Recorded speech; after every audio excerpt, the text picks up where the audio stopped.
پارلیمان پارلیمان جمہوریت کا ایک ادارہ ہے جس کے ذریعے نظام حکومت کو چلایا جاتا ہے۔ پارلیمان کے دو اہم جز ہوتے ہیں۔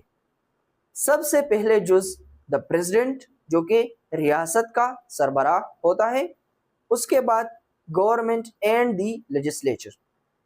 گورنمنٹ وہ لوگ ہوتے ہیں جو کہ حکومت کی مشینری کہلاتی ہے، جو کہ نظام حکومت چلاتی ہے۔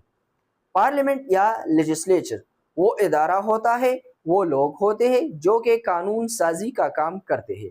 اب آتے ہیں ٹائپس آف لیجسلیچر۔ سب سے پہلے ٹائپس آف لیجسلیچر میں ہے by cameral legislature and uni cameral legislature. By cameral legislature میں مقننہ یعنی کہ جو ادارہ قانون بنانے کا رسپانسبل ہوتا ہے، وہ اس کے دو ہاؤسز ہوتے ہیں، اس کے دو حصے ہوتے ہیں۔